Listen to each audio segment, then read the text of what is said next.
Video like जरूर कर लीजिए और ऐसे वीडियो लगातार फ्री में पाने के लिए चैनल को तुरंत सब्सक्राइब कर लीजिए और बेल आइकन को जरूर टैप कर लीजिए ताकि आगे भी सारे वीडियो आपको मिलते रहे। यूट्यूब में फॉलो करते हैं तो प्लीज ये वाला फ्री टेलीग्राम चैनल जरूर ज्वाइन कर लीजिएगा। सारे नोटिफिकेशन सारे अपडेट यहीं पे आते हैं, ध्यान रखिए। Hello everyone, welcome to R by study for civil services. Myself Alka Pandey. तो दोस्तों चलिए देखते हैं आज के अपने 100 MCQ जो आपके क्वेश्चन आंसर फॉर्म में हैं। तो शुरू करते हैं। आज का पहला सवाल है, हाल ही में Pandit Hariprasad Chaurasia life time achievement award से किसको सम्मानित किया गया है? तो ये अवार्ड दिया गया है प्रभा अत्रे को। Pandit Hariprasad Chaurasia life time achievement award. 21 से 28 फरवरी 2023 तक एक विशेष अभ्यास ऑप्स अलर्ट किसके द्वारा जारी किया गया? तो ये है BSF का अभ्यास है ऑप्स अलर्ट। केंद्र शासित प्रदेश जम्मू कश्मीर में पहली बार 4 फरवरी से 14 फरवरी तक सरस मेला 2023 किस जिले में आयोजित किया गया? तो सरस मेला 2023 आयोजित किया गया है जम्मू में। वोटिंग जैसा कुछ नहीं, मैं ज़रूर वोट देता हूं थीम के साथ राष्ट्रीय मतदाता दिवस 2023 किस दिन मनाया गया? तो 25 जनवरी को। 25 जनवरी को होता है नेशनल वोटर्स डे और इस बार की थीम थी वोटिंग जैसा कुछ नहीं, मैं ज़रूर वोट देता हूं। Nothing like voting, I vote for sure.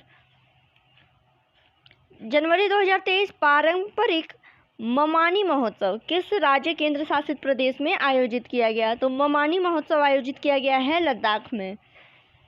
हाल ही में किस केंद्र शासित प्रदेश में जमीन के लिए विशिष्ट भूमि पार्सल पहचान संख्या ULPIN लॉन्च किया गया? तो ये लॉन्च किया गया है लद्दाख में। हिमाचल प्रदेश का 53वां स्थापना दिवस 25 जनवरी को। 25 जनवरी को स्थापना दिवस था हिमाचल प्रदेश का 53वां। गणतंत्र दिवस 2023 के अवसर पर कुल कितने पुलिसकर्मियों को पुलिस पदक से सम्मानित किया गया है? तो कुल 901 पुलिसकर्मियों को पुलिस पदक से सम्मानित किया गणतंत्र दिवस के दिन। 25 जनवरी 2023 को पहला इंडिया स्टैक डेवलपमेंट सम्मेलन कहाँ पर आयोजित किया गया? 25 जनवरी 2023 को पहला इंडिया स्टैक डेवलपर सम्मेलन नई दिल्ली में। कौन सा देश ऋण पुनर्गठन के लिए श्रीलंका को आश्वासन देने वाला पहला ऋणदाता बना है? ऋण पुनर्गठन के लिए श्रीलंका को आश्वासन देने वाला पहला ऋणदाता बना है भारत। चंडीगढ़ में नॉर्थ इंडिया का सबसे बड़ा फ्लोटिंग पावर स्टेशन प्लांट का उद्घाटन किसने किया? तो ये उद्घाटन किया है बनवारी लाल पुरोहित ने। नॉर्थ इंडिया का सबसे बड़ा फ्लोटिंग पावर प्लांट ये है चंडीगढ़ में। किस स्मॉल फाइनेंस बैंक ने स्वाइप अप प्लेटफॉर्म लॉन्च किया है? तो स्वाइप अप प्लेटफॉर्म लॉन्च किया है AU स्मॉल फाइनेंस बैंक ने। भारत सरकार ने कोविन प्लेटफॉर्म की सफलता के बाद अब गर्भवती महिलाओं के पंजीकरण और टीकाकरण के उद्देश्य से कौन सा नया प्लेटफॉर्म लॉन्च किया है? तो ये है यूविन। ठीक है, यूविन ये भी भारत सरकार का ही है, कोविन की तरह ही प्लेटफॉर्म है। ये जो यूविन है ये गर्भवती महिलाओं के पंजीकरण और टीकाकरण के उद्देश्य से इसको स्टार्ट किया गया है। कलाकार अमल फेलम्बन ने मक्का में ग्रैंड मस्जिद रोड पर दुनिया की सबसे बड़ी लंबी सुलेख पेंटिंग बनाया है। इसकी लंबाई है 75 मीटर। फिर तीसरा वार्षिक ऑरेंज फेस्टिवल कहाँ आयोजित किया गया? तो तीसरा वार्षिक ऑरेंज फेस्टिवल आयोजित किया गया है कोहिमा नागालैंड में। 25वां विश्व स्काउट जम्बोरी किस देश में आयोजित किया जा रहा? तो दक्षिण कोरिया में। विश्व स्काउट जम्बोरी दक्षिण कोरिया। 23 से 24 जनवरी 2023 को भारतीय निर्वाचन आयोग किस शहर में प्रौद्योगिकी प्रयोग और चुनाव शुचिता पर दूसरा अंतर्राष्ट्रीय सम्मेलन आयोजित किया? तो ये सम्मेलन हुआ है नई दिल्ली में भारतीय निर्वाचन आयोग का। ठीक है, प्रौद्योगिकी का प्रयोग और चुनाव शुचिता। फिर है हाल ही में जारी times of the India report के मुताबिक रूस भारत का चौथा ट्रेडिंग पार्टनर बन गया है। ठीक है, ट्रेडिंग पार्टनर बना है रूस भारत का चौथा। ठीक है, और किस ब्रिटिश भारतीय को freedom of the city of London के अवार्ड से सम्मानित किया गया? तो ये दिया गया है मनीष तिवारी को। मनीष तिवारी को मिला है freedom of the city of London. ये एक ब्रिटिश भारतीय हैं। फिर पुरातत्वविदों ने किस देश में दुनिया का सबसे पुराना रन स्टोन की खोज की है? तो नॉर्वे में दुनिया का सबसे पुराना रन स्टोन। हाल ही में दिल्ली हाई कोर्ट ने किस सेवानिवृत्त जज को शूटिंग विश्व कप 2023 के लिए प्रशासक नियुक्त किया है? तो ये हैं ए.के. सीकरी। ए.के. सीकरी को शूटिंग विश्व कप 2023 के प्रशासक के रूप में नियुक्त किया गया है। राष्ट्रपति ने 2023 के लिए 106 पद्म पुरस्कारों के लिए मंजूरी दे दी है। इसमें शामिल हैं 6 पद्म विभूषण, 9 पद्म भूषण और 91 पद्मश्री। डिजिट देख लीजिएगा, ठीक है। कुल 106 हैं। पद्म विभूषण 6, पद्म भूषण 9 और पद्मश्री 91। 2023 में कितनी महिलाओं को पद्म पुरस्कार से सम्मानित किया गया है? तो कुल 19 महिलाएं हैं जिनको पद्म पुरस्कार दिया गया है। फिर है ORS के जनक दिलीप महालनोबिस को मेडिसिन बाल रोग के क्षेत्र में किस पद्म पुरस्कार से मरणोपरांत सम्मानित किया गया? तो इनको दिया गया है पद्म विभूषण। पद्म विभूषण पाने वाले 6 लोगों में एक हैं दिलीप महालनोबिस। ये ORS के जनक हैं और इनको मेडिसिन बाल रोग के क्षेत्र में मरणोपरांत पद्म विभूषण दिया गया। फिर उत्तर प्रदेश के पूर्व मुख्यमंत्री मुलायम सिंह यादव, इनको भी मरणोपरांत सार्वजनिक कार्यों के लिए पद्म पुरस्कार दिया गया है, तो पद्म विभूषण, ठीक है। मुलायम सिंह यादव को पद्म विभूषण दिया गया है सामाजिक कार्यों के क्षेत्र में। उत्तर प्रदेश के कितने व्यक्तियों को पद्मश्री दिया गया है? पद्मश्री पाने वाले में उत्तर प्रदेश के 7 लोग हैं, बाकी टोटल 91 लोगों को पद्मश्री दिया गया है। बिहार के 3 व्यक्तियों को पद्मश्री पुरस्कार सम्मानित किया गया। कौन नहीं है उसमें? तो देखिए, ईश्वर चंद्र वर्मा कला क्षेत्र वाले तो नहीं है, बाकी बिहार के 3 लोगों में सुभद्रा देवी कला, आनंद कुमार साहित्य व शिक्षा और कपिल देव प्रसाद कला, इन 3 लोगों को बिहार में दिया गया है पद्मश्री। फिर 74वें स्वतंत्रता दिवस पर किस देश के राष्ट्रपति अब्देल फतह अल सीसी मुख्य अतिथि रहे हैं? तो स्वतंत्रता दिवस पर ये मिस्र के रहे हैं। 25 जनवरी 2023 को रक्षा मंत्री राजनाथ सिंह ने वीर गाथा 2.0 कितने विजेताओं को पुरस्कृत किया? तो 25 को। फिर ICC रैंकिंग में किस देश की टीम नंबर 1 ODI टीम बन गई है? तो भारत की टीम, ठीक है। ICC रैंकिंग में भारत की जो टीम है वो ODI रैंकिंग में नंबर 1 बन गई है। फिर है किस कंपनी ने सर्वाइकल कैंसर के लिए देश के सबसे पहले स्वदेशी रूप से विकसित quadrivalent human papilloma virus vaccine Cervavac launch किया है? तो ये है सीरम इंस्टीट्यूट ऑफ इंडिया की, ठीक है। सेरवैवेक जो है वो सीरम इंस्टीट्यूट ऑफ इंडिया की वैक्सीन है। ये पहली स्वदेशी रूप से विकसित सर्वाइकल कैंसर के लिए है, ठीक है। अब आगे बढ़ते हैं।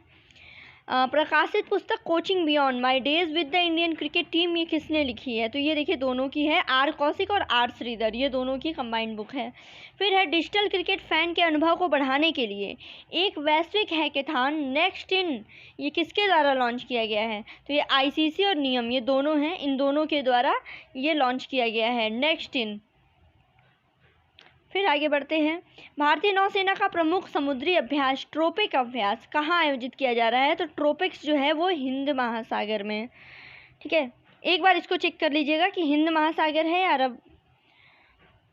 ट्रोपिक्स भारतीय नौसेना का अभ्यास है। फिर भारत के football club tournament super cup 2023 का आयोजन 8 से लेकर के 25 अप्रैल तक किस राज्य में किया जाएगा? तो केरल में। सुपर कप 2023 केरल में ये फुटबॉल टूर्नामेंट है। फिर है हाल ही में किस राज्य के मांड्या जिले में स्थित चिक्कार सिनाकेरे गांव को तंबाकू मुक्त घोषित किया गया है? तो ये गांव है कर्नाटक में। चिक्कार सिनाकेरे गांव तंबाकू मुक्त घोषित किया गया है, ये कर्नाटक में है। फिर है किस एयरपोर्ट ने best sustainable green field airport पुरस्कार जीता है? तो गोवा का एयरपोर्ट है मनोहर इंटरनेशनल एयरपोर्ट, ठीक है। इसको मिला है best sustainable green field airport award. किस राज्य सरकार ने राज्य के सूखा पीड़ित किसानों के लिए 467 करोड़ रुपए के परिव्यय के साथ जल संरक्षण योजना शुरू की है? तो ये झारखंड के, ठीक है, सूखा पीड़ित किसानों के लिए है जल संरक्षण योजना। भारतीय डाक विभाग ने समुद्र मार्ग से पार्सल और डाक पहुंचाने की तरंग मेल सेवा किस राज्य में शुरू की है? तो ये गुजरात में शुरू की गई है तरंग मेल सेवा, ठीक है। भारतीय डाक विभाग की है ये, समुद्र मार्ग से पार्सल और डाक पहुंचाने की। फिर दमन की दिव्या नाम से प्रसिद्ध प्रभाबेन सोबगचंद शाह का निधन हो गया। इनको कब पद्मश्री मिला था? तो इनको मिला था 2022 में। ये दमन की दिव्या नाम से फेमस हैं। फिर 8वां महाकवि कन्हैयालाल सेठिया पुरस्कार किसको प्रदान किया गया? तो ये के सच्चिदानंद को दिया गया है। किस रेलवे स्टेशन को उच्चतम प्लेटिनम रेटिंग के साथ हरित रेलवे स्टेशन प्रमाण पत्र प्रदान किया गया है? तो ये दिया गया है विशाखापत्तनम रेलवे स्टेशन को हरित रेलवे स्टेशन प्रमाण पत्र।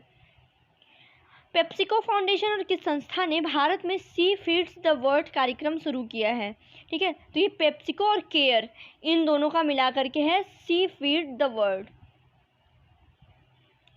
संयुक्त राष्ट्र ने 2023 में भारत की जीडीपी दर कितने प्रतिशत रहने का अनुमान लगाया है? तो यूएन की तरफ से ये अनुमान है 5.8% का। ठीक है, बाकी यूएन, आईएमएफ और भारत का ये सब कुछ आप देख लीजिएगा कि कुछ कुछ फेमस संस्थाओं ने कितना अनुमान लगाया है जीडीपी का, इकोनॉमिक ग्रोथ का। फिर है ICC men's cricket of the year 2022 का खिताब ये मिला है बाबर आजम को। फिर ICC women's cricketer of the year 2022 का जो नटालिया सीवर को मिला है ये है इंग्लैंड की खिलाड़ी। ठीक है, महिलाओं में नटालिया और पुरुषों में बाबर। फिर यूनेस्को ने किस देश के ओडेसा डेंजर साइट में विश्व विरासत इसमें नामित किया है? तो ये है यूक्रेन। ठीक है, यूक्रेन का ओडेसा है, इसको डेंजर साइट में नामित किया गया है। फिर आगे बढ़ते हैं। हाल ही में भारतीय क्रिकेट कंट्रोल बोर्ड यानी बीसीसीआई ने महिला इंडियन प्रीमियर लीग के लिए कितने टीमों का ऐलान किया है? तो 5 टीमों का। फिर कर्नाटक के नारायणपुर लेफ्ट बैंक नहर के आधुनिकीकरण परियोजना का उद्घाटन किसने किया? प्रधानमंत्री नरेंद्र मोदी ने। कर्नाटक का है नारायणपुर लेफ्ट बैंक नहर परियोजना, इसका आधुनिकीकरण है। फिर है FIDE विश्व शतरंज चैंपियनशिप की मेजबानी कौन सा देश कर रहा है? तो इसकी मेजबानी कर रहा है कजाकिस्तान।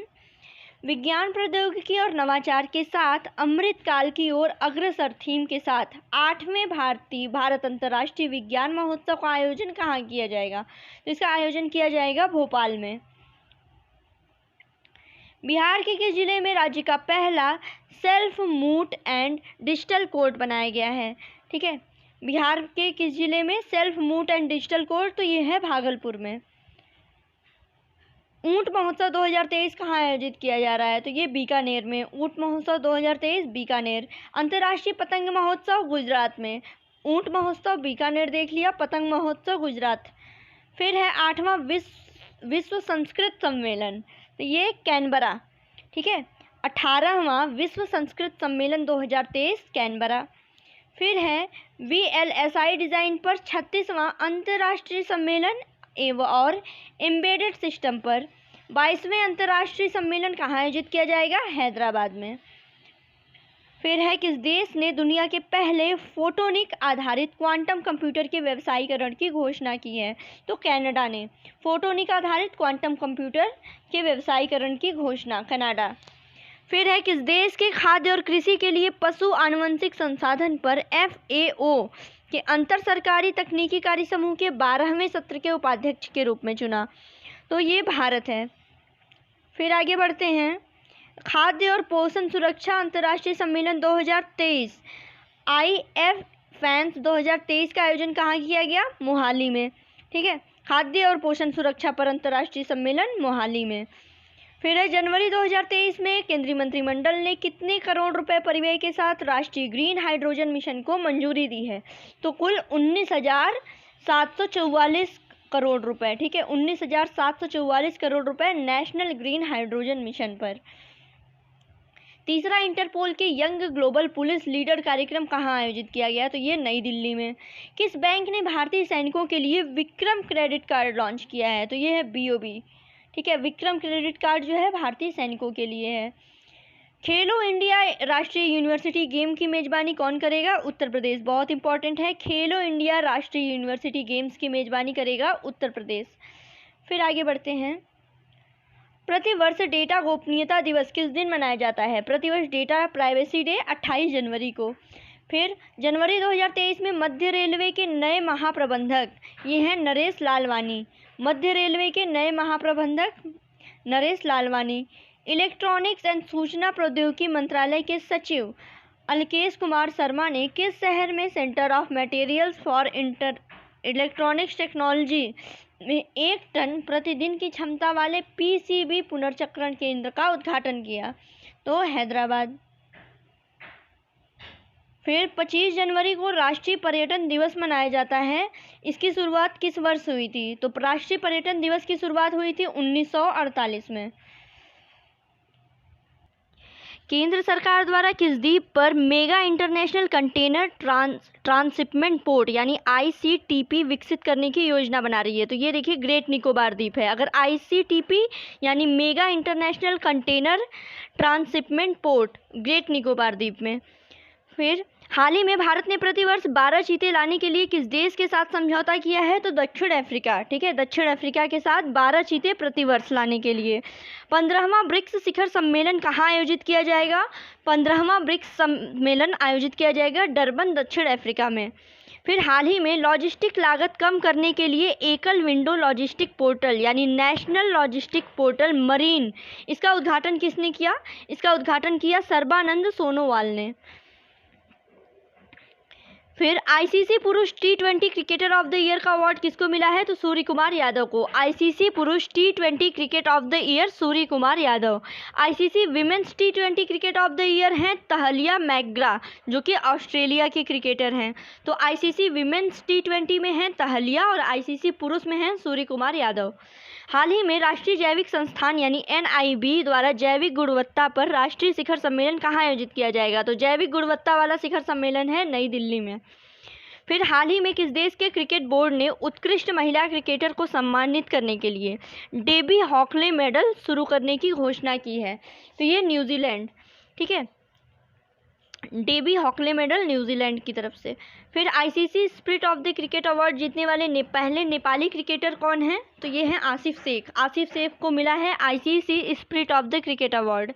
हाल ही में होयसाला काल के अपनी तरह के पहले अद्वितीय हीरो स्टोन पत्थर के शिलालेख की खोज किस राज्य में की गई है? कर्नाटक में। ठीक है, हीरो स्टोन कर्नाटक में खोज की गई है और ये बिलोंग करता है होयसाला काल से। फिर आगे बढ़ते हैं। हाल ही में किस वैश्विक उद्यमी को भारत में योगदान के लिए प्रतिष्ठित डॉक्टर अंबेडकर पुरस्कार से सम्मानित किया गया है? तो ये डॉक्टर अंबेडकर पुरस्कार दिया गया है सुनील कृष्णन को। फिर nurturing the next generation promoting a culture of knowledge sharing a professional pride in custom theme के साथ अंतर्राष्ट्रीय सीमा शुल्क दिवस कब मनाया गया? तो 26 जनवरी को। ठीक है, 26 जनवरी को होता है इंटरनेशनल कस्टम डे यानी अंतर्राष्ट्रीय सीमा शुल्क दिवस। और इस बार की थीम थी nurturing the next generation promoting a culture of knowledge sharing a professional pride in customs. फिर हाल ही में अंतर्राष्ट्रीय प्रलय स्मरण दिवस किस दिन मनाया जाता है? तो ये मनाया जाता है 27 जनवरी को। गणतंत्र दिवस 2023 के अवसर पर कितने कर्मियों को अग्निशमन सेवा पदक से सम्मानित किया गया? तो अग्निशमन सेवा पदक से सम्मानित किया गया है 47 कर्मियों को।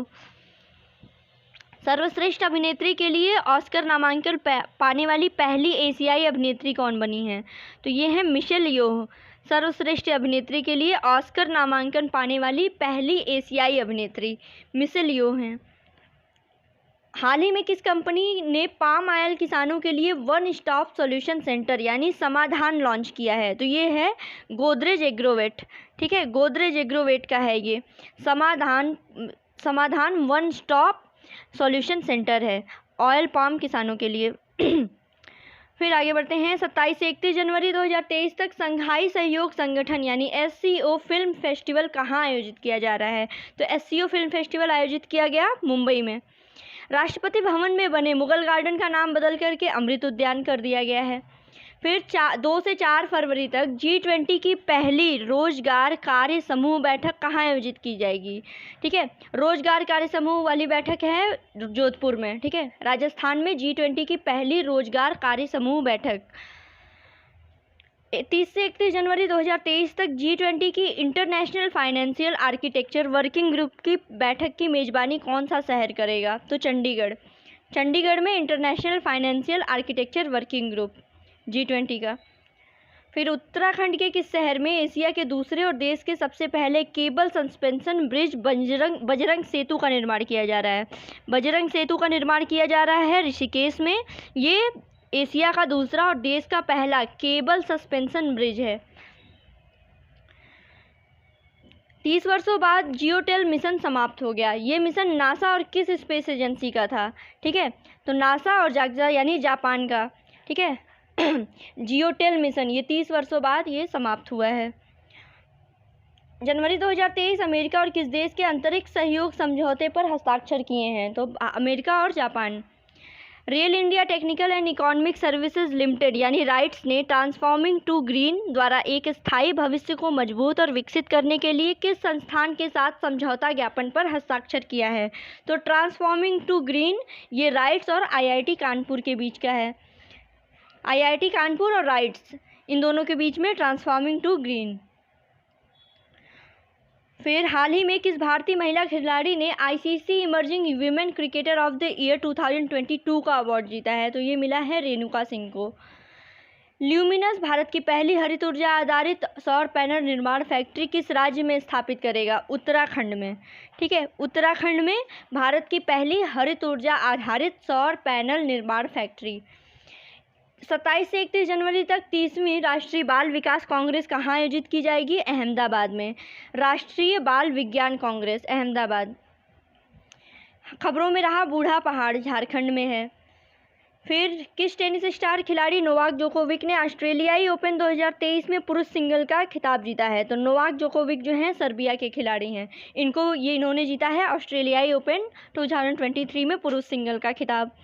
किस देश के टेनिस स्टार खिलाड़ी आर्यना सबालेंका ने ऑस्ट्रेलियाई ओपन 2023 में महिला सिंगल्स का खिताब जीता है? तो ये बेलारूस की खिलाड़ी हैं।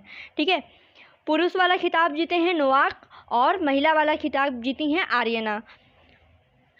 फिर पुरातत्वविदों ने किस देश में 4300 साल पुरानी मम्मी की खोज की है? तो ये खोज की गई है मिस्र में। उत्तर प्रदेश के किस जिले में स्थित विजय सागर पक्षी अभयारण्य 1 से 3 फरवरी तक UP nature and bird festival के 7वें संस्करण की मेज़बानी करेगा? तो ये जो विजय सागर पक्षी अभयारण्य है ये महोबा में है और विजय सागर पक्षी अभयारण्य में ही आपका UP nature and bird festival का 7वां संस्करण। फिर आज का आखिरी सवाल है, विश्व कुष्ठ दिवस 2023 किस दिन मनाया गया? तो विश्व कुष्ठ दिवस ये मनाया गया 29 जनवरी को।